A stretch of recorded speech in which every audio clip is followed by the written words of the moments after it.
શ્રી સ્વામિનારાયણ ગુરુકુળ છાયા પોરબંદર દ્વારા નગરપાલિકા છાયા પોરબંદર અને જિલ્લા વહીવટી તંત્રની સાથે સંકલનમાં રહી અને આજે લગભગ આખા દિવસના મળીએ તો 1500 થી 2000 માણસો માટેનો ભોજનની વ્યવસ્થા છે તે સ્વામિનારાયણ ગુરુકુળ છાયા શૈક્ષણિક સંકુલ તરફથી થઈ રહી છે।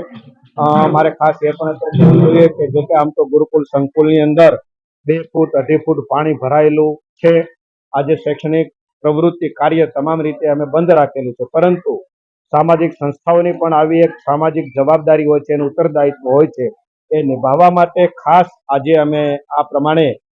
જે અતિવૃષ્ટિને કારણે એક જ દિવસની અંદર 25 થી 30 ઇંચ જેટલો વરસાદ પડ્યો અને જે લોકો નીચાણવાળા વિસ્તારની અંદર રહેતા હતા આવા પૂર પીડિતો માટે, અસરગ્રસ્તોને માટે જિલ્લા વહીવટી તંત્ર અને નગરપાલિકા છાયા પોરબંદરની સાથે રહી અને આજે અમે આ